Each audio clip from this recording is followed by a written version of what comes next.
Sea food, C fish হয়েছে তো কি হয়েছে, এটার কি বারবিকিউ বানাতে হবে নাকি? যে কোনো ধরনের রান্নায় বাঙালি টাচ দেওয়াই হচ্ছে এই চ্যানেলের প্রথম উদ্দেশ্য।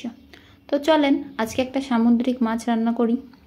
মাছটাকে আমি কেটে নিয়েছি ছোট ছোট করে, আর হলুদ আর লবণ দিয়ে মাখিয়ে নিচ্ছি।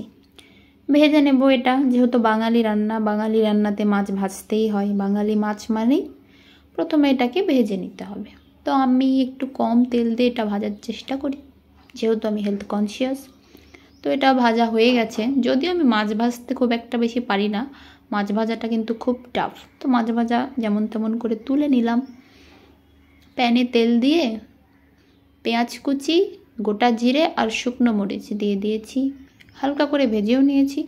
তারপরে দিয়ে দিলাম আদা রসুনের পেস্ট, যেটা আমাদের রান্নার প্রধান একটা উপাদান, আদা রসুনের পেস্ট, আদা রসুন বাটা। তো এটা দিয়ে মশলাটাকে কষাতে হবে অবভিয়াসলি। তারপরে এর মধ্যে আমি দিয়ে দিয়েছি লবণ,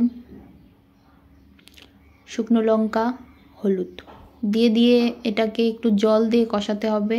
পরিমাণ মতো জল দিয়ে দেব। জল দিয়ে মশলাটাকে কষানোর পর কি দিয়ে দিলাম এখানে, আমি দিয়ে দিলাম কাঁচা লঙ্কা।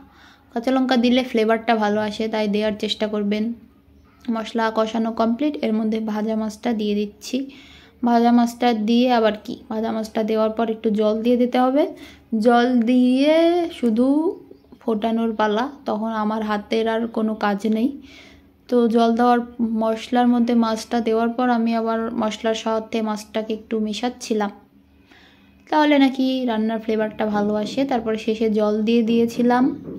জল দেওয়ার পরে জাল হবে, ফুটবে টকবক করে। ফোটার পর আমার রান্নাটা কমপ্লিট হয়ে যাবে। তো আপনারা দেখতে থাকুন।